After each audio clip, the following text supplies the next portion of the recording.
La Voix du foot.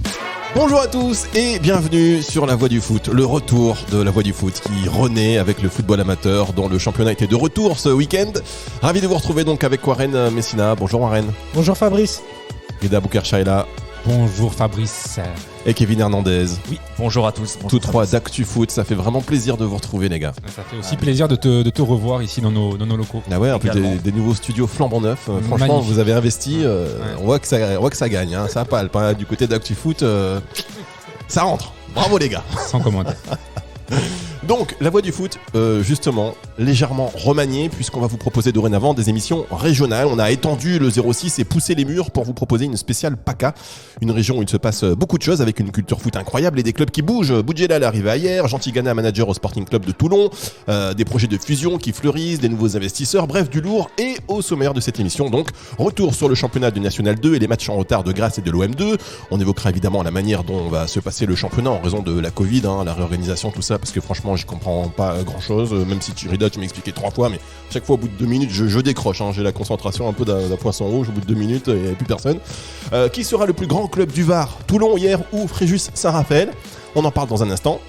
Marignac, Gignac, Côte Bleue, la fusion de l'impossible. On reviendra sur le dossier d'Actu Foot consacré à ce sujet et sur la situation un peu particulière de ces deux clubs. Et on sera avec le coprésident des deux clubs, en réalité, Christophe Seldran. Donc rien que ça déjà c'est un peu particulier. Et puis on parlera également de National 3 en toute fin d'émission. Voilà messieurs, c'était pour ce sommaire assez riche. Et on revient, du coup on va commencer par ce championnat de National 2 qui a repris ce week-end avec le match en retard et de Grasse notamment. Et de Marseille 2. Oui. C'est d'abord le RC Grasse, on va peut-être commencer par le RC Grasse.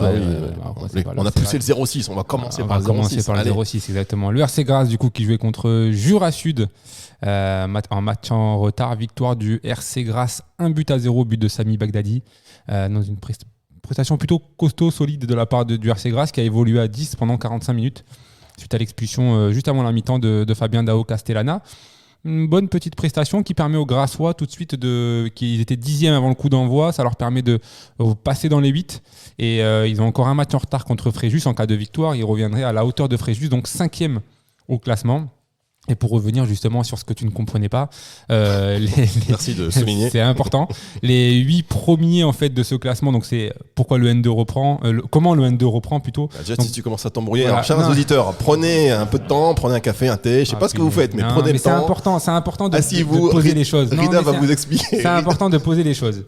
Donc le championnat de N2 a repris, on rattrape d'abord les matchs en retard de ce début de phase allée. On va au bout de cette phase allée, une fois que la phase allée est terminée. Les 8 premiers joueront dans une poule ascendante donc pour jouer la montée en N1 et les 8 d'après joueront une poule descendante, poule de maintien pour se maintenir en N2 ou bien le dernier ou les 3 derniers. On ne sait pas encore exactement combien d'équipes peuvent ou vont descendre.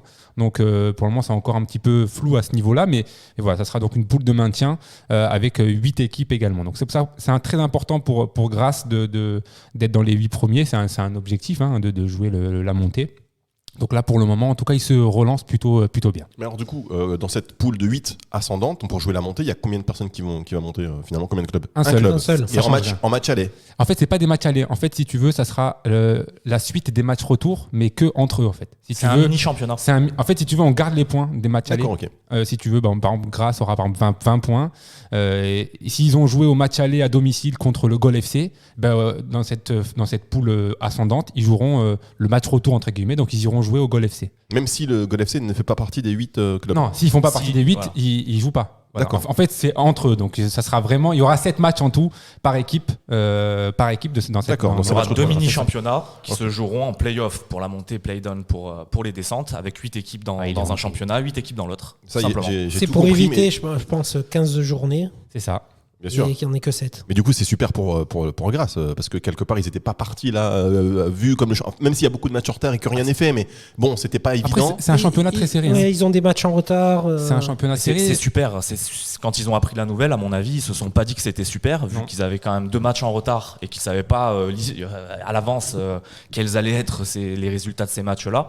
Bon, là, ils l'ont emporté ce week-end, donc du coup, ça les met dans une position plus confortable pour la suite. Mais c'est vrai qu'au départ, quand je sais que du côté côté du RC Grasse.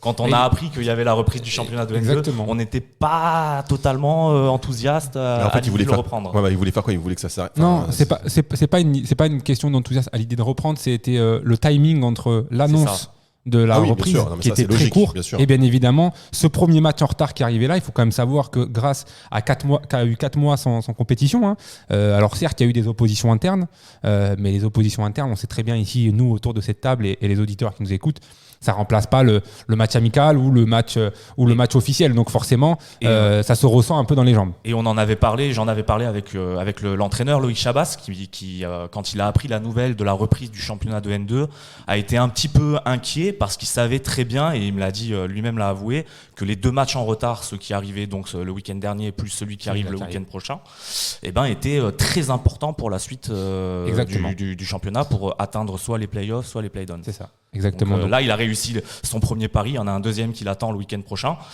face à l'Étoile FC Fréjus Saint-Raphaël qui est 5e. Et si là vraiment les 3 points sont pris, on pourra dire que Grasse est lancé pour aller jouer les playoffs, même si c'est pas encore fait. Il faudra batailler car c'est très serré. Mais en tout cas, ils auront pris les points qu'il faut pour revenir dans cette première partie de tableau, quoi. Et ils reviendront donc à 2 points du leader. Warren. On va dire que Grasse a été désavantagé un peu l'an dernier. Ils ont été victimes un peu de l'arrêt du championnat. Ils étaient premiers toute la phase aller.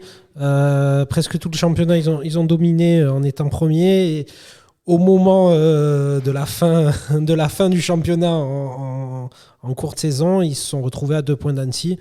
Annecy ont bénéficié, mais de la montée, ils devaient recevoir Annecy. Bon, bref, j'espère pour eux que cette année, justement, ça soit à leur avantage, cet arrêt Covid, et qu'ils reviennent dans la course.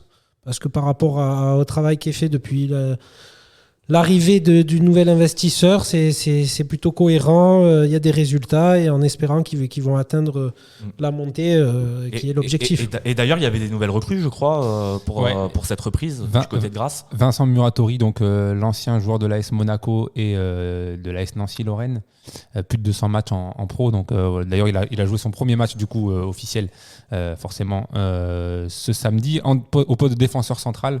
On l'a plus connu sur l'aile gauche, au poste de défenseur central. D'ailleurs, il a joué masqué puisqu'il était blessé. Il s'est fait opérer au niveau du nez dès son arrivée au RC Grasse. Donc, il a fait un match plutôt correct, plutôt cohérent. C'est très intéressant de le voir évoluer dans cette défense aux côtés de Smith. Et le deuxième joueur, son nom m'échappe, mais c'est un international U20 congolais. Très bon joueur également. Il a été élu notamment en 2019 parmi les 3 meilleurs joueurs congolais tout simplement. Donc voilà, c'est un attaquant, c'est un joueur qui va apporter un peu de profondeur à l'attaque, parce que là pour le moment ils ont Sami Bagdadi dans un profil un peu comme ça, et puis c'est que devant ensuite ils ont Solvay ou Safour qui sont des joueurs plus d'appui, des joueurs grands, physiques. Donc là, voilà, il leur manquait, je pense, ce profil un peu rapide, un peu vif devant. Et donc du coup, ils l'ont avec ce joueur-là qui devait signer, pour la petite histoire, cet été, et qui n'a pas signé parce que il y avait ce problème de Covid, des papiers, etc. Donc ça s'est pas fait. Du coup là, ça s'est fait là. Il devrait normalement débuter d'ici peu. Et puis il y a un autre joueur qui devrait arriver assez rapidement. Très bien. Justement, parce qu'on parle de Grasse, et moi j'aimerais bien avoir un retour joueur sur cette reprise du championnat. On est justement donc avec Franck Delerue au téléphone. Bonjour Franck. Et bonjour à tout le monde. Bonjour Franck. À tout le monde. Pour commencer, Franck, je voulais te souhaiter un joyeux anniversaire. Ah, merci, c'est gentil. Merci, c'est gentil. Ça te fait quel âge là, du coup ? Joyeux anniversaire, Franck. Ah bah oui, surtout que l'émission elle sera diffusée dans le mois prochain. Non, du coup, ça te fait quel âge, Franck ? 32 ans. Ah bah ça se voit pas sur le terrain, en tout cas, t'es toujours aussi vif. C'est gentil. Non, C'est gentil. pour revenir avec toi sur ce match, c'était important de prendre les 3 points. Vous y avez mis la manière, même si en fin de deuxième mi-temps, c'était un peu plus dur physiquement. Vous avez tenu bon. C'était une victoire au caractère.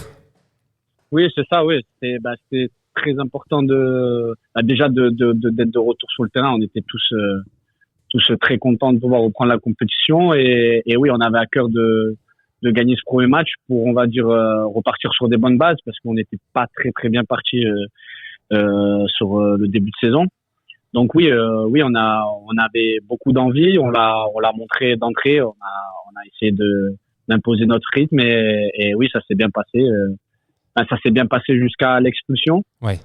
Et ensuite, on a dû changer notre manière de jouer, et on a quand même réussi, voilà, au caractère. C'est ce qui fait d'ailleurs, ce qui fait notre équipe. Hein. On a toujours mis beaucoup d'envie et de caractère dans nos matchs. Donc oui, et elle est encore plus belle. Elle est encore plus belle dans les circonstances qu'il y a eu. Justement, quelles ont été les consignes du coach Loïc Chabas à la mi-temps? On a vraiment senti, comme tu dis, un changement de plan en deuxième mi-temps avec 2 lignes de 4 et Sami Baghdadi tout seul devant. Qu'est-ce que vous a dit Loïc pour vous remobiliser et pour que vous puissiez rester dans le match? Il nous a dit de rester bien en place, de fermer bien l'intérieur pour éviter qu'il puisse se retourner et nous faire mal. Chose qu'on a très bien fait. Et puis il nous a dit de continuer à attaquer dès qu'on pouvait, de se projeter très très vite vers l'avant. Et on a eu justement plusieurs occasions pour tuer le match. Et puis défensivement, on n'a pas été énormément inquiété, à part je crois en début de deuxième mi-temps où ils ont un face à face que Camus sort et qui nous fait du bien. Ouais.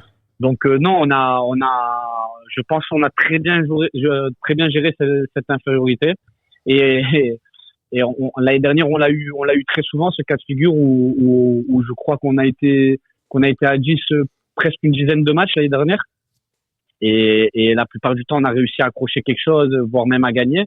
Donc on va dire que c'était du déjà vu, on l'a déjà vécu et on savait très bien ce qu'on devait faire. Donc et on l'a très bien fait. Franck, ce genre de match où vous jouez toute une mi-temps à 10 contre 11, ça demande beaucoup d'efforts, hein, beaucoup d'énergie. Comment vous vous sentez après de longs mois d'arrêt, une fois après avoir joué une mi-temps à 10 contre 11, pour le prochain match face à Fréjus Saint-Raphaël, dans quel état de forme êtes-vous, quoi? Je vais pas vous mentir, on a quand même puisé dans les réserves, hein, parce que voilà, comme on dit, après 4 mois d'arrêt,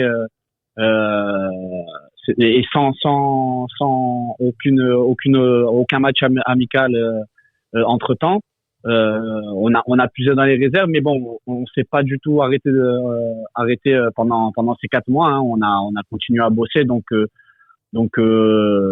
pense que ça ira. Et puis avec la victoire, hein, on récupère, comme on sait, plus facilement après une victoire. Donc oui, c'était dur, surtout le dernier quart d'heure où on a vu plusieurs joueurs qui avaient des crampes.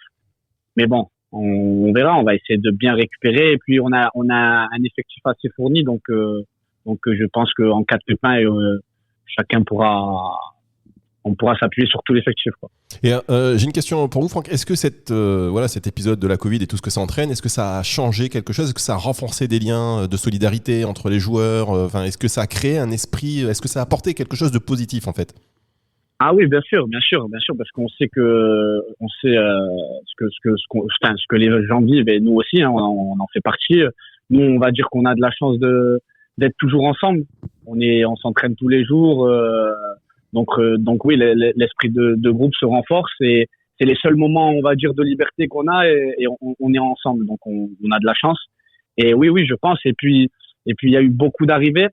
Donc il y a eu beaucoup d'arrivées même en cours de saison, on va dire. Donc c'était difficile au début parce que c'était difficile de créer un groupe, hein, quand on enchaîne les matchs et que des recrues arrivent. Et là, justement, ces 4 mois, ils nous ont permis de vraiment créer un groupe. Franck, voilà. J'en parlais juste avant de t'avoir. Vous avez été victime la saison passée de l'arrêt du championnat. Vous étiez vraiment en position tout au long de l'année. Est-ce que ça vous renforce aujourd'hui avec cette reprise, cette victoire, d'aller chercher la montée? Est-ce que c'est vraiment l'objectif? Oui, l'objectif il était clair dès le début de saison. Après oui, c'est vrai qu'on a eu vraiment du mal à s'en remettre, hein, pour la plupart, parce que pour nous, on allait au bout. On savait avec l'équipe qu'on avait et tout qu'on aurait pu aller au bout l'année dernière. Donc moi en tout cas personnellement, j'ai mis du temps à m'en remettre parce que j'ai jamais eu l'occasion de jouer en national. Donc ça m'a fait mal pendant vraiment plusieurs mois et puis en plus avec le Covid, ça renforce la frustration. Donc oui, l'objectif est le même, hein. On va pas se mentir, on a fait un mauvais départ et le fait de faire ces playoffs, on y croit encore plus parce que tout va se jouer sur un match avec les équipes de tête, si par chance on arrive à atteindre les playoffs. Donc oui, ça nous renforce dans l'idée qu'il y a quelque chose à faire.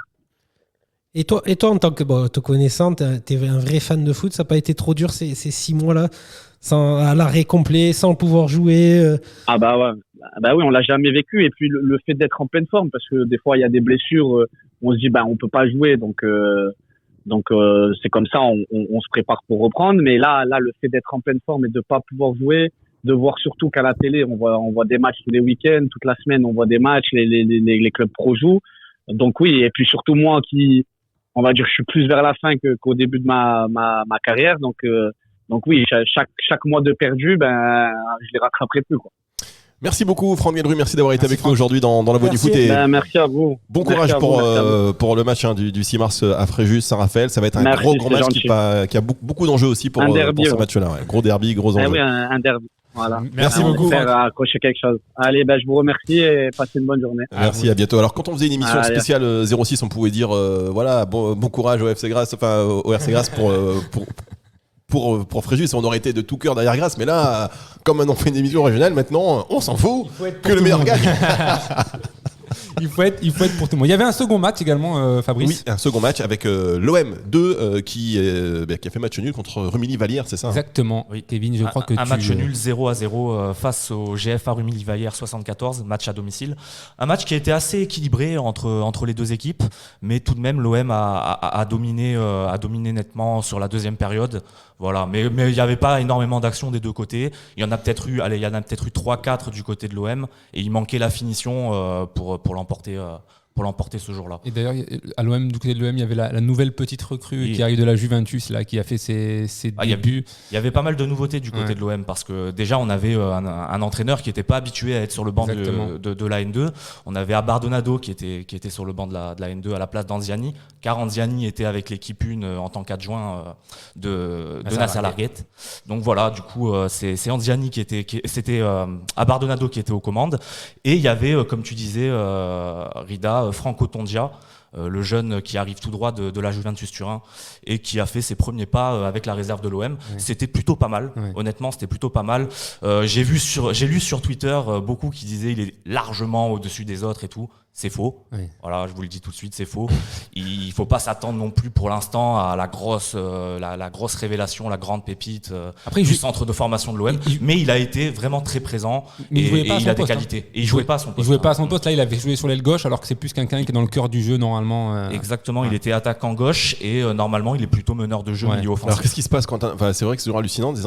C'est un peu la Tourelle machin. On a un joueur, on sait qu'il est bon à un poste. Tiens, on va te mettre un poste qui est pas le tien. Et puis voilà. Je pense qu'ils ont dû pallier à des défections. Il y a dû avoir des blessures, des suspendus, des cas de Covid. Enfin, on ne sait pas vraiment, mais je pense qu'il y a dû avoir pas mal de choses, sachant que l'OM n'avait pas communiqué son groupe. Normalement, c'est vrai qu'on voit toujours souvent le groupe de N2 sortir la veille. Le matin, il est dans la presse locale. Et là, le matin, la veille, il n'y a rien qui avait fuité. Le matin même, il n'y a rien qui a fuité. Et même sur la presse locale, il y avait écrit groupe non communiqué. Donc, il y a le fait aussi qu'il y avait Marseille-Lyon dimanche soir. Voilà, je pense qu'on a attendu, sachant qu'il y avait par exemple l'attaquant sénégalais, je crois.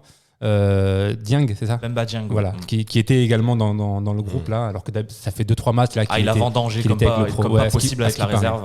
Il a eu deux actions, il les a complètement ratées avec deux frappes complètement dévissées qui sont parties dans la lune. C'est ça. Il a fait vraiment une mauvaise prestation, un des plus mauvais joueurs de l'équipe ce jour-là. Voilà. Ouais, en tout cas, j'espère que ça va aller mieux aussi du côté de l'OM parce que ce championnat, c'est pas terrible pour l'instant.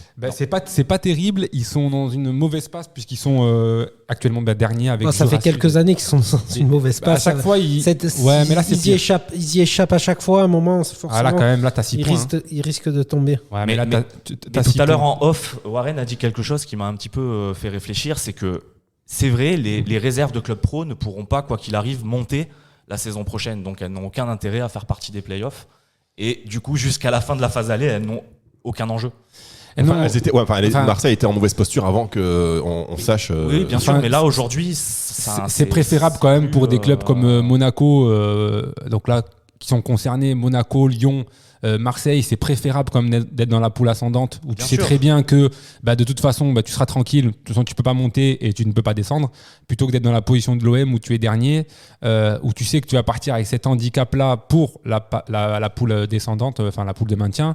Même si c'est pas encore fait, parce qu'il y a, c'est il y a loin pas d'être fait. énormément d'écart C'est- entre non, la non, 8e place et clairement. la dernière place. C'est loin d'être mais fait. en mais- termes de qualité, je pense que c'est compliqué. En plus, les pros, il leur manque beaucoup de joueurs, donc ça va piocher Ouais, dans, mais dans l'équipe réserve. même au niveau du. En fait, plus que ça, C'est une génération qui était descendue des 19 nationaux. Le micro, Ouais, monsieur, monsieur Warren, le micro s'il vous plaît, Voilà, monsieur. voilà. La VAR du micro. Lui, c'est la VAR du micro. Lui. Mais c'est vrai qu'il y a plusieurs observateurs depuis le début de la saison dès le premier match, il y en a beaucoup qui ont dit cette année c'est la bonne, Ouais. l'OM descend en N3. C'est exactement par rapport au jeu proposé. En fait, on sent qu'il n'y a pas de possibilité de faire mieux, enfin qu'ils exploitent le maximum de ce qu'ils ont actuellement au sein de cet effectif. Voilà, Mais c'est un là, petit peu ce que vraiment, je peux comprendre. sur ce dernier match face au GFA 74, il y a, Non, il y a- GFA Rumilly-Vallière. oui, GFA Rumilly-Vallière 74, c'est le nom du club entier. Oh là là, ça se clash entre eux et tout sur des noms. c'est important, Et, c'est important. et donc On sent qu'il y a on avait une équipe quand même qui était concernée par le jeu. Il y avait de la qualité avec Alexandre Flippono au milieu de terrain qui a été vraiment Il était très là, bon. ouais. Beaucoup de récupération en milieu défensif.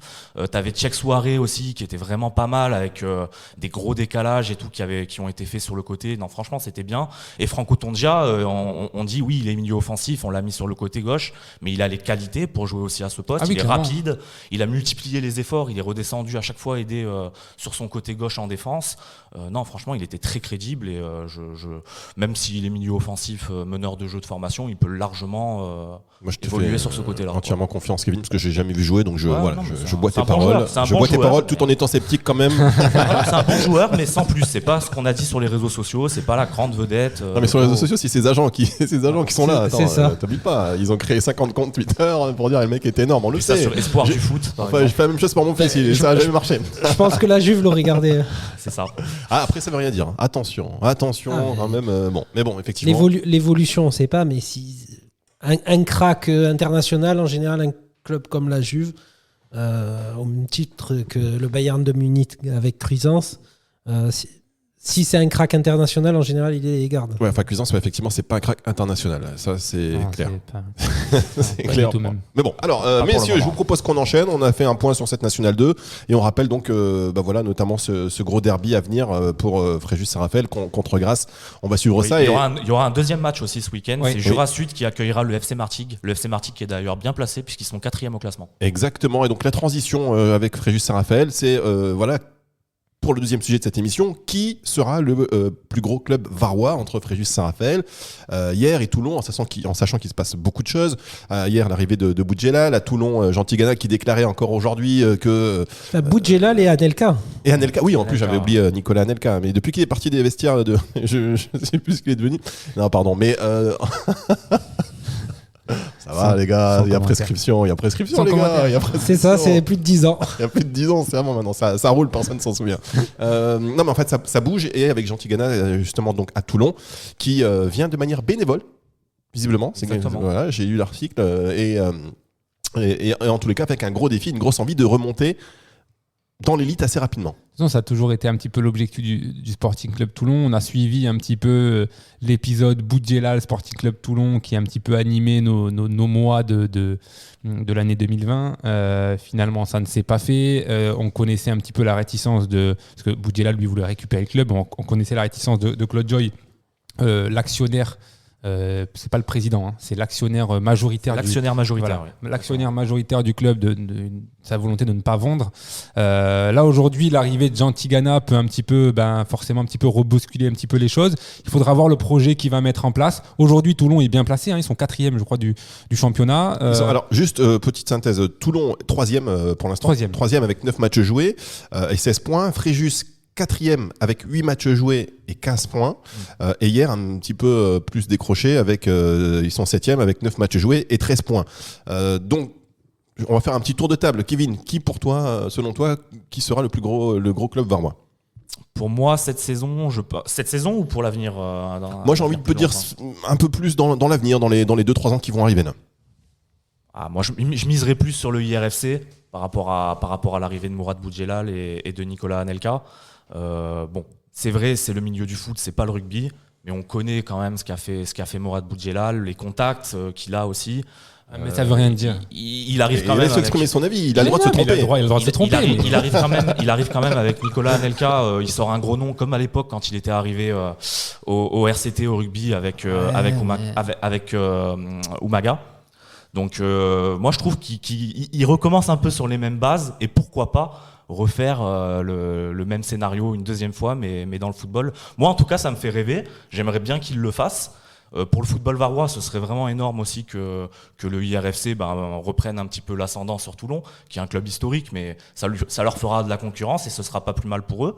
Peut-être que ça va aussi élever le niveau de Toulon et que finalement on va se retrouver avec 2 clubs, un en National, un en Ligue 2, 2 clubs varois, pourquoi pas dans le futur, on sait jamais. Donc toi, Kevin, c'est hier. Mais plus hier. Ouais. En plus, ça vaut de l'or ce qu'il dit, parce que lui, il est supporter du Sporting Club Toulon. D'accord, ok, oui. Donc tu vois là, ce qu'il dit là, c'est important. Donc, d'accord, mais déjà avec des supporters comme lui, je comprends pourquoi Toulon a du mal à remonter parce que les mecs ils misent sur les autres clubs. Du coup, Warren, toi. Moi je dirais Fréjus Saint-Raphaël. Ah, pourquoi Pourquoi ils ont. Bon, ça fait des années qu'ils sont à ce niveau. C'est cohérent, c'est un budget assez conséquent. Ils vont avoir leur nouveau stade. Ils sont dans un bassin où ils sont seuls. Un bassin, on va dire, de population. Hier, si c'est mon avis, c'est un tremplin parce que je pense que hier, c'est limité par rapport à la ville que c'est. C'est compliqué de grandir, d'aller plus haut que national. En termes de subventions sportives, infrastructures, faire venir des joueurs. Et Toulon, j'ai cette impression d'avoir... c'est un remake de Kita à Nantes avec Claude Joy, où il y a un désamour total. J'ai cette impression qu'il y a un désamour total des supporters et des Toulonnais vis-à-vis de leur actionnaire qui met beaucoup d'argent depuis des années. Et c'est pas forcément cohérent à chaque fois le fonctionnement, beaucoup de changements, on n'a pas vraiment de visibilité sur ce club alors qu'il y a depuis des années il y a énormément d'argent qui est dépensé avec le Sporting Club Toulon, qui est clairement, si on devait dire, c'est le club qui devrait être au niveau professionnel dans le Var, qu'a la ville, qui a les supporters, qui a vraiment une masse populaire avec des supporters qui les suivent depuis de nombreuses années en déplacement, à domicile. Voilà, c'est dommage que ce club n'est pas au moins en Ligue 2 et de les revoir peut-être un jour en Ligue 1 avec des derbys. Pour rebondir sur ce que tu dis, peut-être que Mourad Boudjelal a aussi l'objectif un jour de réunir Hier et Toulon pour faire un gros club de foot Hier-Toulon et pourquoi pas aller atteindre le niveau professionnel de cette manière-là. Mais pour ça, il faudra mener Hier plus haut que Toulon. D'accord. Et là, il sera en position de force et peut-être qu'il y aura des choses à négocier. T'as pris quelque chose avant de venir faire l'émission, Kevin? Parce que tu dis ça, t'as des yeux un peu, ça fait peur. Il a un peu les yeux illuminés, il est vraiment incarné. Il parle de chez lui. Ah ouais, on le voit, il a habité. Autant quand il parle de Grasse, on voit qu'ils sont fous, les yeux sont un peu. Alors l'OM pareil, alors que là. Non, c'est vrai que ça m'anime. D'accord. Attends. Et juste pour finir, Toulon par rapport à la fusion. Ouais, je pense que c'est lié. Je vois mal Boudjelal être venu juste hier pour rester. Et je pense que c'est un club qui va être surtout très attendu par rapport au nom qu'ils ont fait venir. Rida, pour toi? Moi, je vais miser également sur la stabilité. Fréjus, Saint-Raphaël. C'est qu'il y a le nouveau stade qui arrive du côté de Fréjus. Le stade, il joue pas. Hein. Ils déménagent. Ouais, mais ils vont avoir un joli stade. Donc, ils déménagent de Saint-Raphaël pour venir sur Fréjus, justement. Voilà, c'est la stabilité. C'est pas que je crois pas aux 2 autres projets, mais Fréjus, je pense, ça m'a l'air d'être cohérent. Ils ont un bon entraîneur là qui est Jean-Guy Wallem. Voilà, ça m'a l'air très cohérent. Je pense que c'est peut-être vraiment la structure qui, au niveau des jeunes, c'est bien. C'est vraiment, ils travaillent super bien, donc c'est vrai qu'ils ont un projet de formation qui est aussi très intéressant. Super bien, ils travaillent. J'y croyais bien. J'y croyais jusqu'à ce que tu me dises ils ont un bon entraîneur. Ils travaillent bien. Ils travaillent bien. Oh, arrête. Non, Jean-Guy Wallem, c'est quand même un bon entraîneur qui est rompu à ce niveau. Donc il faut qu'on fasse de l'écoute. Donc du coup, je casse un peu comme ça gratuitement. Non, mais pas de souci. Ils peuvent se vanter d'avoir quelques équipes en Ligue, mais quand même, le Sporting Toulon a une équipe au niveau national, ce que n'a pas. Ouais, mais j'y crois moyennement au Sporting. Toi, tu crois pas pas au Sporting. Non. Donc plus Fréjus Saint-Raphaël. Plus D'accord, Fréjus donc on a 2 Saint-Raphaël. Fréjus Saint-Raphaël, un hier.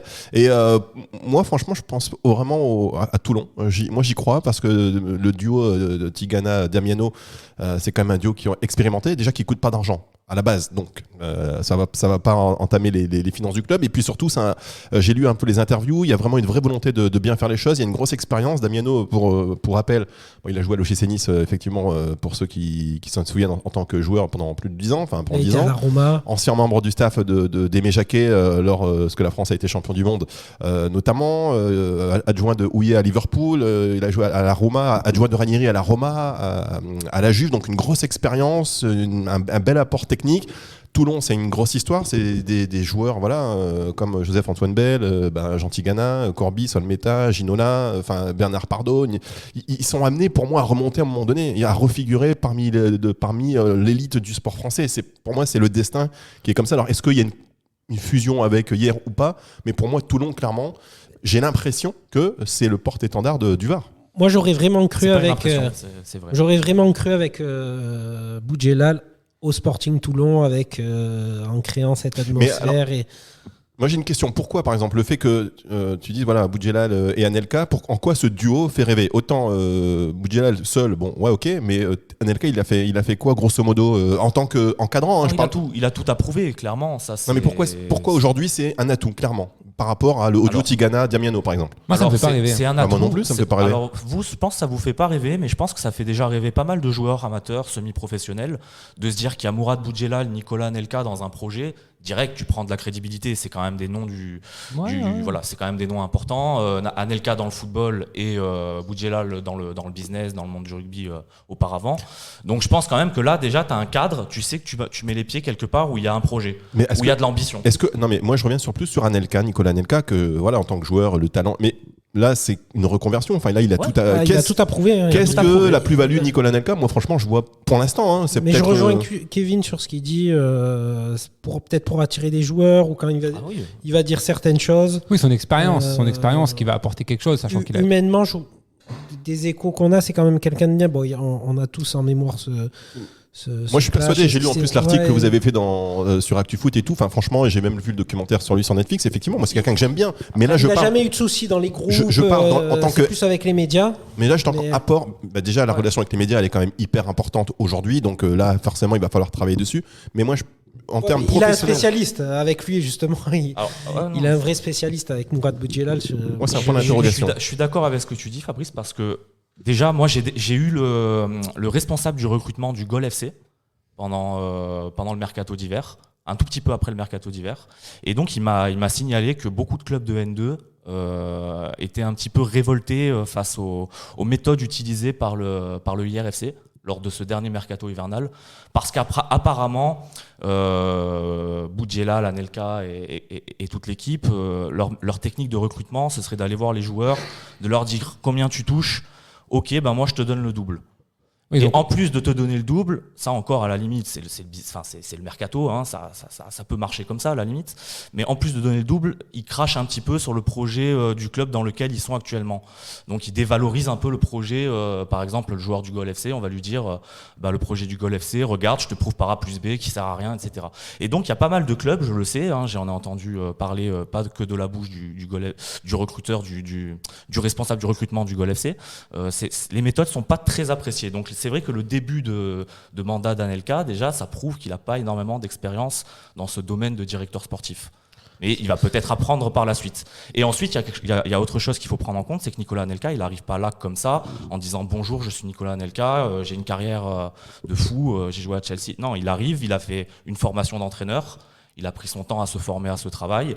Et maintenant, certes, il arrive en directeur sportif, mais il s'est quand même formé au métier d'entraîneur pour plus tard. Il n'arrive pas les mains dans les poches, quoi. Eh ben, écoute, Warren, tu voulais dire quelque chose, pardon. Non, mais en fait, moi, je demande à voir. Pour moi, c'est vraiment le point d'interrogation et j'espère être agréablement surpris par Anelka. Et du coup, j'aimerais aussi qu'il fasse peut-être plus d'apparitions dans les médias, voir un petit peu quel est son nouveau discours, sa nouvelle approche, parce que finalement, on l'entend très peu. C'est sa façon de faire, de toute façon. Oui, en tout cas, il va avoir un beau duel. Va avoir un très beau duel entre Anelka et Chris, alors. Puisque Chris étant le coach de Gol FC. Ah oui, effectivement. Alors là, Il y a des gros noms. C'est une poule où il y a vraiment de gros noms. Mais le IRFC s'attend un petit peu à recevoir la foudre sur les prochains matchs. Il y a Boudjela qui a déclaré il n'y a pas longtemps « Je suis conscient que la Nationale 2, c'est alien, c'est dans l'espace, personne n'entendra crier. Il n'y a pas de caméra, même si nous, on en aura quelques-unes. C'est un championnat atypique, on va vouloir nous casser la bouche. Il faut que les mecs connaissent le championnat. » Ouais, moi franchement, il s'attend à ce que ce soit les. On va J'ai hâte de savoir voir leur premier match. Ouais, moi franchement, en plus je trouve que même ces propos, ça dévalorise un peu la Nationale 2. C'est pas alien, c'est pas dans l'espace. Voilà, c'est des joueurs qui donnent tout pour le football, qui ont pour certains mériteraient d'être au-dessus. Enfin bon, je trouve que c'est là un peu voilà. J'ai l'impression que c'est vraiment un marchepied, moi. Et du coup, ça me, je sais pas. Si les noms suffisaient pour réussir un projet, je pense qu'il y en a beaucoup qui auraient réussi pas mal de projets. Déjà, tu aurais réussi, toi déjà. Voilà, déjà, parce que moi j'ai quand même un nom très important. Donc voilà, mais plus sérieusement, c'est vrai que je pense que c'est. Voilà, j'attends un petit peu de voir aussi, un peu comme tout le monde d'ailleurs. C'est que là, ils ont contacté pendant ce mercato hivernal plus d'une 50aine de joueurs pour finalement récupérer 5 ou 6, enfin je sais même plus. Enfin, ils ont fait un gros recrutement quand même pour une équipe qui ne jouait pas. Mais bon, voilà, faudra voir vraiment là dans le bon recrutement quand même par rapport à ce que disait Kevin. Le bon point entre guillemets, c'est qu'ils sont pas allés chercher des joueurs soit inconnus au bataillon, soit des joueurs qui jouaient dans des divisions en Ligue 1 ou j'en sais rien. Ils ont pris des joueurs de N2. Ils ont compris quand même que pour jouer dans ce championnat-là, il faut quand même connaître le championnat. Et le bon point, c'est qu'ils sont quand même allés chercher des joueurs qui connaissaient ce championnat. Donc ça, c'est quand même une bonne chose. Et ça, quand même, il faut quand même les féliciter par rapport à ça, parce que je pense que la mayonnaise va rapidement prendre. Et puis tu vas avoir des joueurs qui connaissent le championnat, qui vont tout de suite s'adapter à ce championnat-là. Donc ça va être un temps de gagner entre guillemets. Et puis on attend avec grand plaisir le hier Sporting, hier Fréjus, hier Gol FC. On va avoir de jolis duels là à venir. Ouais, et d'ailleurs on les remercie tous, que ce soit hier, Toulon ou Fréjus ou les autres clubs, parce que grâce à eux, en fait, finalement, c'est ce qui nous a aussi décidé de faire cette émission régionale, parce qu'il y a une actu qui est riche, qui va être de plus en plus dense, qui a un vrai intérêt, et on connaît aussi le bassin de population et l'intérêt de nos auditeurs et de la population en général pour le football. Donc voilà, c'est pour ça aussi qu'on est content qu'il se passe tout ça et qu'on a hâte de savoir un peu comment ça va évoluer. En espérant que la N3 aussi reprenne, parce qu'avec l'Atlético, la Escan... Oh oui, la N3, on en reparlera tout à l'heure en fin d'émission. Alors messieurs, voilà pour ce point, les paris sont pris, on verra dans les mois et les années qui viennent qui aura raison et où tout cela va nous mener. Je vous propose qu'on enchaîne maintenant avec le prochain sujet qui est le projet. Quel projet? Alors vas-y, allez. En fait, vous avez fait un article, alors on va parler une saga en 6 volets, un dossier en 6 volets sur le FC Marignane-Gignac et le FC Côte-Bleue. Le FC Côte-Bleue sur la fusion. Alors la fusion, c'est pas d'actualité. C'est plus d'abord sur le rapprochement, bien évidemment, qu'il y a eu entre ces deux clubs, donc le FC Côte-Bleue et FC Marignane-Gignac FC plutôt. Et nous, forcément, on est allé un petit peu loin dans notre fiction. On s'est dit pourquoi pas un gros club ici autour de cet étang de Berre qui pourrait fédérer comme ça énormément de monde et devenir peut-être un des plus gros clubs, si ce n'est le plus gros club au niveau régional. Alors, on se l'est pas dit comme ça non plus, parce que lors de l'Assemblée Générale du FC Côte-Bleue en début d'année, a été votée l'idée d'une future fusion entre les deux clubs. Exactement. Pour voir un petit peu ce que les membres du club, du comité directeur pensaient d'une éventuelle fusion. Et donc tout le monde, à l'unanimité, ça a été voté oui du côté du FC Côte-Bleue. Voilà. Donc quand même la fusion a été abordée avant par le club du FC Côte-Bleue. C'est pas nous qui avons mis le sujet comme ça. Non, bien sûr. D'accord. Alors on fait quand même un point avant d'accueillir le président, le co-président des deux clubs. Il n'y a pas à choisir des deux clubs, puisqu'il y a donc une coprésidence à 2 têtes. À 3 têtes. À 3 têtes même. Donc pour le FC Côte-Bleue et Marignac-Gignac. Marignane-Gignac. Voilà. Marignane-Gignac. Oui, comment? Marignane-Gignac. J'ai dit Marignane. Non, t'as dit Marignac. Marignac? Ouais, ok, c'est pas grave, non, mais c'est pas autant grave. pour moi. Si t'as langue à fourcher, c'est pas. D'accord, on en est là. Ok, je le note. Je le note pour plus tard. En tous les cas, donc voilà, donc avec une présidence partagé. Un club Marignane qui est en N2, Oui. Côte Bleue en N3, un Oui. budget de 300 000 euros pour l'un et 30 000 euros pour l'autre. De subventions, ouais. De subventions. On est dans un contexte quand même de Covid, un contexte sanitaire qui est extrêmement délicat et donc des soucis économiques présents et encore à venir. Mais la situation de ce club, elle interpelle et pour faire un petit peu le point, le président, donc Christophe Celdran, a la gentillesse d'être avec nous aujourd'hui sur La Voix du Foot. Bonjour président. Bonjour à tous. Bonjour Christophe. Bonjour. Comment allez-vous? Écoute, très très bien. J'espère que toi aussi. Justement, pour commencer, d'où est venu justement ce projet un peu je vais pas dire d'entente, mais de rapprochement entre ces deux clubs et ces deux entités? Disons que je connais Marc Lissendon, qui était un des deux coprésidents de Marignane Gignac. Ça fait à peu près 25 ans que je connais professionnellement. Et forcément, quand j'ai pris la présidence du FC Côte Bleue il y a 4 ans et demi, je crois maintenant, Ouais. Forcément, on s'est un peu plus rapproché. Et je veux dire, de suite, le courant, le fluide est passé entre nous. Et alors peut-être aussi parce qu'on est peut-être chefs d'entreprise tous les deux, on avait les mêmes problématiques. Et on s'apercevait que ce que lui vivait à Marignane et ce que moi je vivais à Côte Bleue, effectivement déjà beaucoup de clubs le vivaient. Oui. Mais on avait surtout les mêmes solutions pour essayer de sortir un petit peu de cette crise financière et sanitaire. Ça, on n'y est pas pour grand chose. Mais pour essayer de trouver des solutions en commun.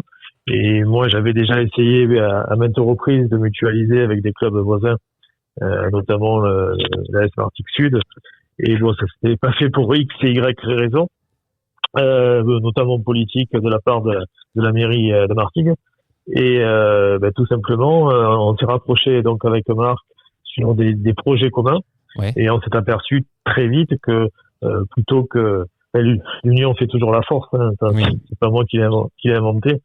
Et entre deux clubs voisins qui avons la même politique, la même ambition, la même détermination, il valait mieux travailler ensemble, main dans la main, quitte à peut-être faire un club, un seul et unique club, plutôt que se diviser et aller faire n'importe quoi, chacun de son côté. Et d'où est née cette idée de partager les présidences de Marignane et de Côte Bleue, puisque donc Marc, moi je suis devenu coprésident de Marignane Gignac, et Marc Lissendon est devenu coprésident du FC Côte Bleue.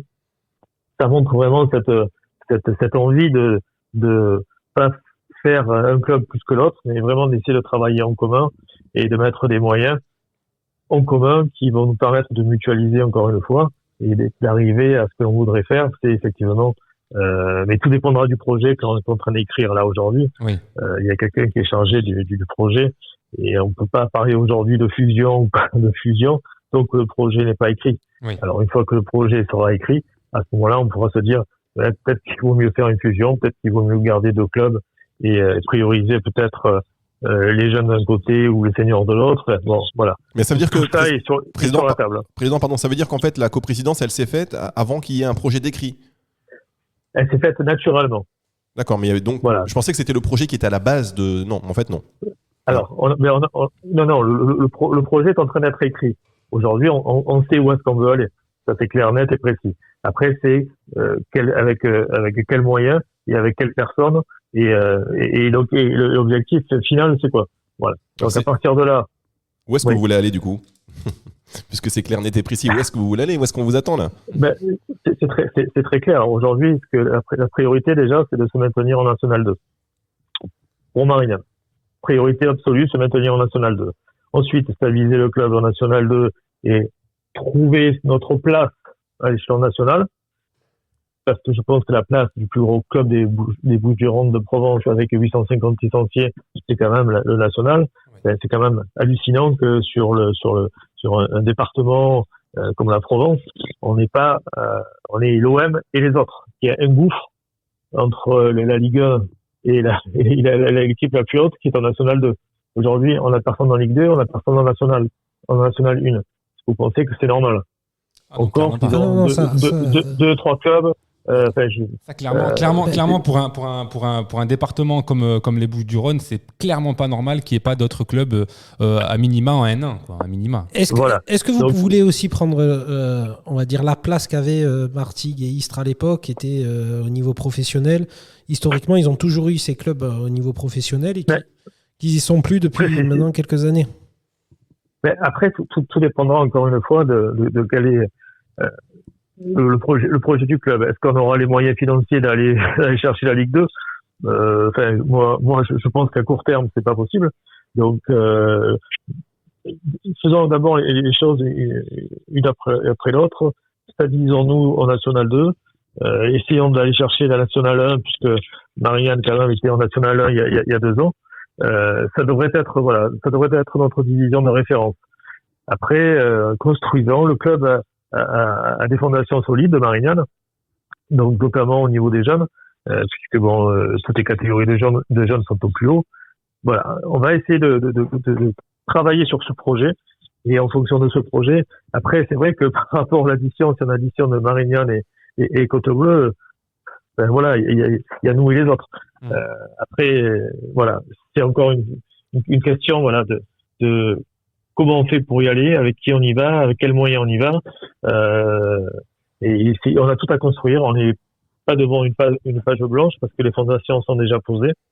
Après, voilà, il faut qu'on arrive à mettre les bonnes personnes aux bonnes places, que tout le monde tire dans le même sens. Le projet est en train d'être écrit. Vous en saurez plus bientôt, j'espère. Et après, on va essayer de faire partager ce projet aux licenciés déjà de Marignane-Gignac. Ensuite, aux licenciés du FC Côte-Bleue, à nos politiques aussi, parce qu'il faut que ce projet soit vraiment partagé par tout le monde et par le plus grand nombre, et également par les maires de nos communes, puisqu'on couvre quand même 4 communes, Marignane, Gignac, Carry-le-Rouet et Saucé-les-Pins. Donc après, voilà, on pourra vous en dire plus à ce moment-là. Et bon, pour l'instant, la première des choses, c'est, comme je l'ai dit, le projet sportif. C'est d'abord l'équipe Fagnon, l'équipe phare, la première qui joue son maintien en National 2. Et après, on verra. Vous parlez beaucoup de Marignane. Est-ce que vous n'avez pas atteint peut-être la limite avec Côte-Bleue, ou sur le fait que c'est très compliqué de pouvoir grandir et continuer à grandir avec Côte-Bleue? On n'avait pas atteint la limite. Je vous donne un simple exemple. Il y a 2 ans, si c'est pas Bastia qui est le Sporting qui est premier, on finit deuxième. Si c'est pas Bastia qui à ce niveau-là, on sait pourquoi, mais qui n'était pas à sa place avec 2,5 millions de budget. Et voilà, s'il n'y a pas Bastia cette année-là, c'est nous qui montons en National 2. Mais en termes d'infrastructure, est-ce que vous auriez pu durer avec juste Côte-Bleue en National 2 c'est sûr que c'est difficile de porter quasiment seul un projet assez ambitieux pour 2 villages. On a quand même réussi l'exploit de se retrouver ces Côte-Bleue avec 5000 habitants Carry et 6000 habitants associés, avec 11 000 habitants, se retrouver dans les 150 plus gros clubs français. C'est quand même un exploit assez phénoménal. Même si tout le monde s'en fout, c'est quand même un exploit que l'on a réalisé depuis quelques années avec les dirigeants, le staff et les joueurs du FC Côte-Bleue. Alors déjà, tout le monde ne s'en fout pas, déjà, je peux vous le dire, bravo pour cet exploit, mais il y a des anciens qui disent que finalement, ça va être la mort du FC Côte-Bleue, qu'ils le disent comme ça. D'ailleurs, avec 6 joueurs qui sont partis aussi, qui ont rejoint Marignane, 6 des meilleurs joueurs de la N3. Ce qui est étonnant, Christophe, puisqu'on sait que vous avez mis énormément d'argent de votre poche dans le club du FC Côte-Bleue. Donc, est-ce que là, aujourd'hui, vous allez l'abandonner? Est-ce que s'il n'y avait pas eu ce rapprochement, ça aurait été la mort du FC Côte-Bleue, par exemple? Pas du tout, parce que je vous donne un simple exemple. Si j'avais voulu l'arrêt de mort du FC Côte-Bleue, je serais parti à Marignane et point barre, et Côte-Bleue se démerde. Faut pas oublier que quand même Côte-Bleue, et notamment sur Saucé-les-Pins, c'est mon village, c'est chez moi. J'étais à l'origine de la fusion entre Carry Sport et le SO Saucé il y a 25 ans aujourd'hui. Donc, je me voyais pas abandonner ce club parce que c'est mon club, c'est mon village, c'est chez moi, et je n'aurais jamais laissé Côte-Bleue mourir de sa plus bellement fut-il. Donc, si j'ai maintenu ma présidence et si Marc Vissendon est venu à Marignane avec moi, c'est que vraiment on continue à porter l'AC Côte-Bleue à bout de bras, et parce qu'on croit que l'avenir s'écrira en commun entre le Marignane-Gignac Football Club et le AC Côte-Bleue. D'accord. Alors après, vous me dites effectivement qu'il y a beaucoup de joueurs qui sont partis à Marignane, mais ça aurait été quand même un comble que Marignane descende dans National 3 et que la Côte-Bleue se retrouve aussi l'année prochaine en National 3. Quel aurait été l'intérêt ? Ça va. De toute façon, ça va dans votre projet de mutualisation. D'ailleurs, il y a également le coach, Mohamed Sadani et Monsieur Delaché qui rejoignent, qui rejoignent Marignane-Gignac. Il y a quand même donc il y a le gardien de but, Cyril Boukic, il y a Nomena, Osé, Djabala, Nasro, Belka, Fernandez. On a l'Espérant qui était il y a 2 ans chez nous. Donc il y a 1, 2, 3, 4, 5, 6, 7, 8 joueurs. Le staff, Momo Sadani, Christian Delaché, Jamel Damani, Hippolyte. Oui. Enfin, on a quand même pas mal de joueurs et de dirigeants qui ont rejoint Marignane. Oui. Encore une fois, je le dis, l'objectif prioritaire, c'est le maintien de la Nationale 2. Et quand je dis l'objectif, c'est le maintien de la Nationale 2, il nous reste 7 matchs, je crois. 7 matchs pour savoir si on va jouer des play-downs ou les play-offs. Oui, parce que vous n'êtes pas loin non plus des play-offs, vous êtes qu'à 6 points des play-offs. L'objectif, je l'ai dit aux joueurs, c'est qu'est-ce que vous voulez faire ? Voilà. C'est vous qui êtes sur le terrain, c'est pas nous. Est-ce que vous voulez aller jouer, vous faire plaisir et jouer les play-offs ? Vous allez vous battre avec le couteau entre les dents pour aller se maintenir et jouer les play-downs à des matchs au couteau. Voilà. Qu'est-ce que vous voulez faire ? Vous faire plaisir ou aller tous les samedis à 18h aller au combat ?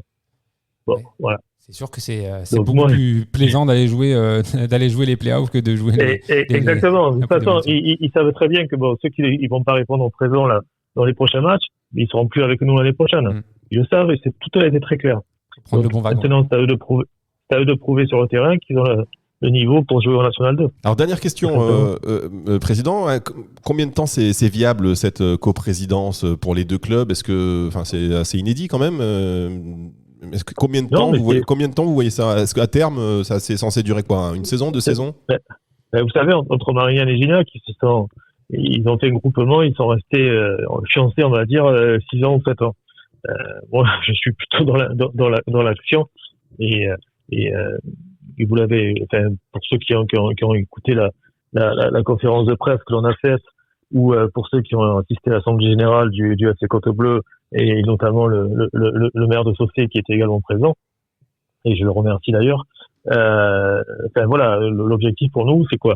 C'est que demain, Marignane-Gignac, alors, le Marignane-Gignac Côte-Bleue, on serait en National 2, en National 3, on aurait les 19 nationaux, les 17 nationaux, et toutes les équipes en Ligue.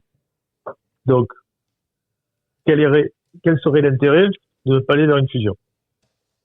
Voilà. Moi, mon sentiment, et je l'ai dit dès le départ, je préfère que l'on continue à aller chercher un maximum de partenaires et de sponsors pour qu'il y ait une seule et unique entité, plutôt que de diviser les ressources en 2, ou d'un côté, un de l'autre, ou faire 2 tiers, 1 tiers. Voilà. D'autant plus que si des équipes jouent par exemple dans la même poule, au même niveau, clairement il y a un petit conflit d'intérêts là entre c'est pas possible.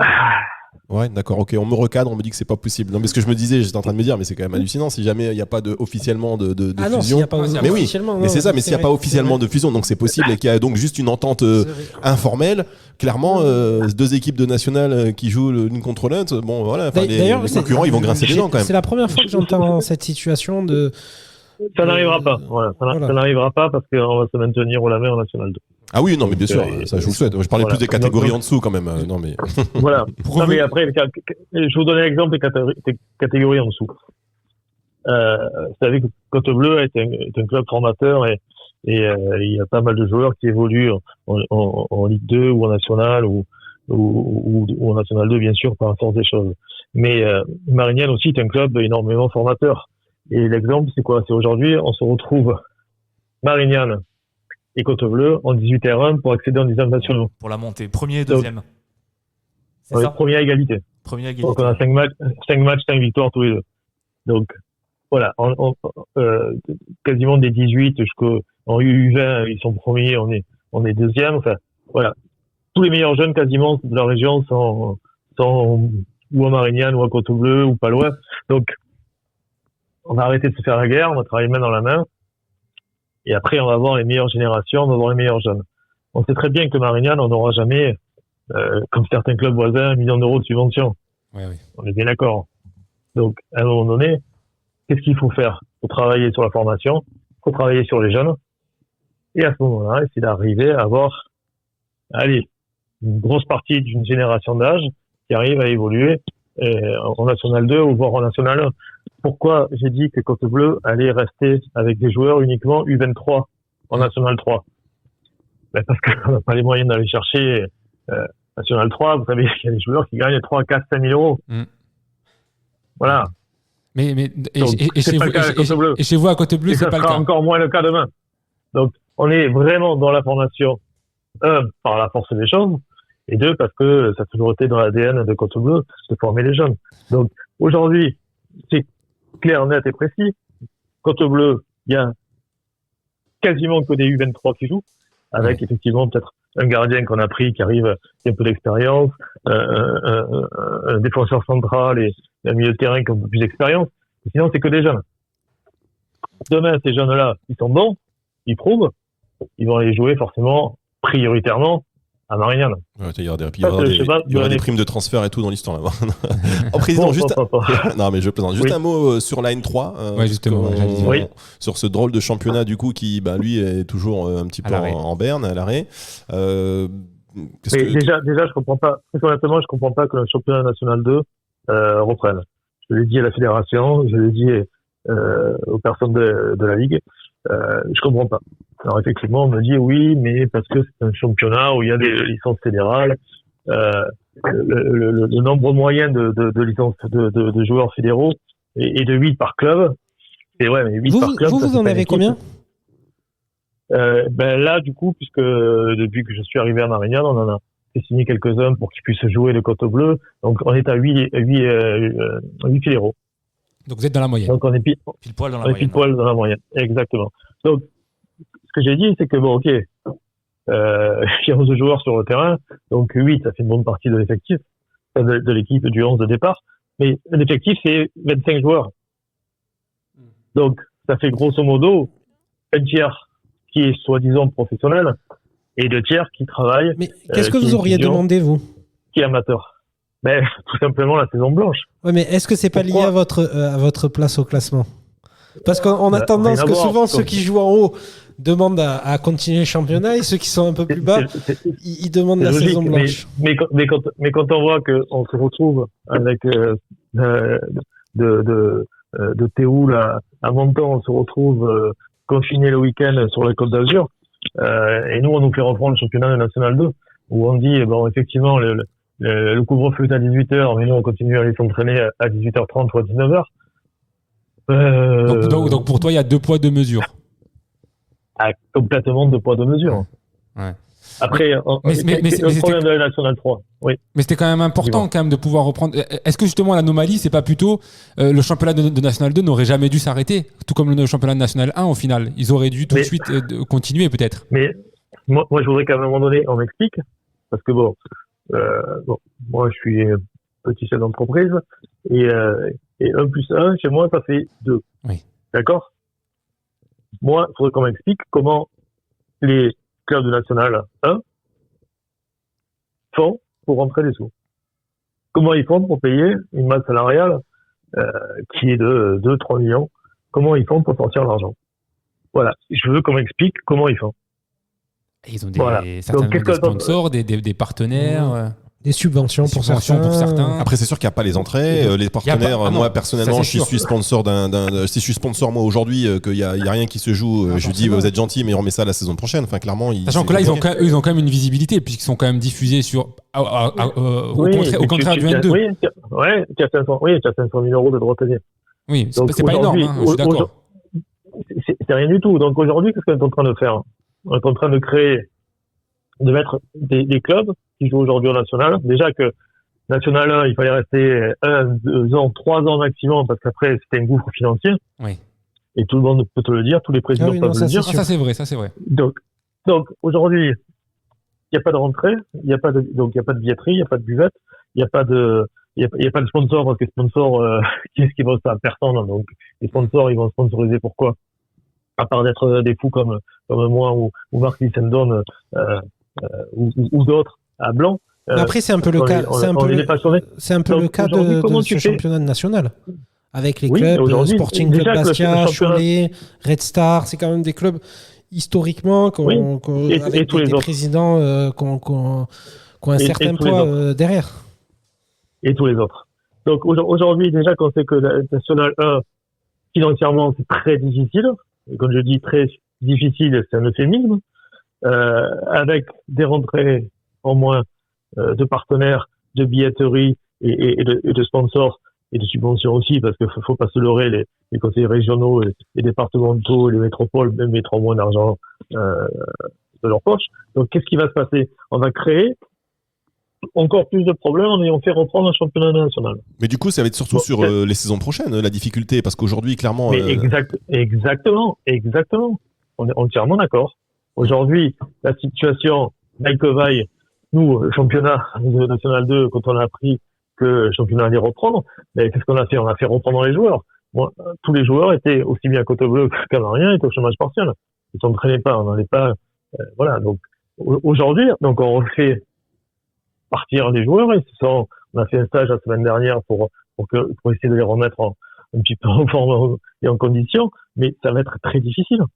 Ouais, on le sait, la fin de championnat va être très difficile. À suivre donc pour la saison prochaine sur les répercussions. Et financièrement, mais bien sûr, tout à fait. Et les répercussions, tout le monde nous annonce déjà que la Ligue 1, 1,3 milliard de déficit, la Ligue 2, je sais pas, 700 ou 800 millions, le national, on n'en parle pas. Non, mais Mediapro, ils sont sur le coup des droits TV pour l'année prochaine en national, vous inquiétez pas, président, ça va se régler vite fait. Sauf que l'année prochaine, les droits télé, on a vu avec Canal+, quand notre ami Labrune a refusé, on dit moi je baisse pas la culotte par rapport à Mediapro, je refuse la remise de 20 ou 30%, ben finalement il s'est retrouvé, c'est pas avec 20 ou 30% de remise qu'il a eu, c'est moins 60 ou 70%. Donc voilà, donc à un moment donné les droits télé, on a vu la nouvelle répartition là, c'est les clubs de Ligue 1 qui ont les 4 ou 5 plus gros clubs de Ligue 1 qui ont pris le maximum. Non, il y a une bonne répartition. Alors là, vous avez relancé un nouveau sujet, président. Je pense qu'on va arrêter. Visiblement, vous êtes un bon client et j'espère qu'on va vous avoir souvent sur l'antenne de la Voix du Foot. Juste un mot pour terminer, parce que vous vouliez parler de l'OM, visiblement. Enfin, vous vouliez dire un mot sur. Non, je voulais pas parler particulièrement de l'OM, mais bon, c'est vrai que c'est l'actualité. Et moi, quand notre ami tu dois être content quand même de voir qu'enfin il a été mis sur le côté. Content, non, parce que c'est un échec. Ouais. Un échec pour l'OM. Est-ce que c'est le pire président? Est-ce que c'est le pire président que l'OM ait eu? Moi, j'ai connu Leclerc, qui était un super président, puis après il y en a eu qui étaient moins bons. Mais effectivement, dans l'histoire récente du club, c'est le pire président. Et après, encore une fois, c'est même pas le problème, c'est pas lui, c'est qu'il a mis en place. Après, aujourd'hui, qu'est-ce qui se passe? Mais c'est pour ça qu'on dit que c'est le pire président. En fait, il faut savoir déjà, la première des choses, c'est moi quand j'ai rencontré la première fois, il nous a réunis avec une vingtaine ou une trentaine de présidents de clubs du département, de la région, pour nous exposer son projet. Bon, et sur l'ensemble des présidents, il y a que moi qui ai fait des remarques. Et effectivement, on m'a dit pourquoi qu'est-ce qui se passe? Tu n'aimes pas l'OM? C'est focalisé en nous disant que pourquoi j'allais contre l'OM. Je dis non, je vais pas contre l'OM, je vais contre le président. Et d'ailleurs, je suis le seul qui était dans cette réunion-là, le seul qui est pas voulu signer de partenariat avec l'OM. C'est Côte Bleue n'a pas signé de partenariat avec l'OM. Ah, partenariat OM Next Generation. Dès le départ, vous aviez dit non. Pourquoi? Oui, parce que quand on explique le projet et comme on parle d'expérience client, comme on parle de mise en place de moyens de développement d'élite, c'est du langage professionnel. On ne parle pas de supporters, on ne parle pas de formation, on parle juste uniquement de business. Et à partir de ce moment-là, on peut pas travailler sur un projet où on parle de business et on parle pas d'hommes, on connaît pas le microcosme de Marseillais et on connaît pas ce que c'est le club. Donc à ce moment-là, c'était certain que c'était mort-né.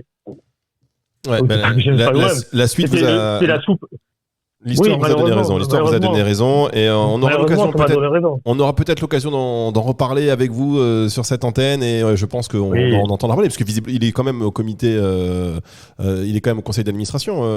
Jacques-Henri Hérault aujourd'hui, il est pas totalement parti et peut-être qui sait qui. Je pense que c'est un brillant homme d'affaires, mais peut-être qu'il n'était pas fait pour être le président de l'Olympique de Marseille. Moi, j'ai entendu dire, sans vouloir trahir un secret, qu'il était peut-être sur le coup de la fusion là de Marignan, Gignac et de Côte Bleue.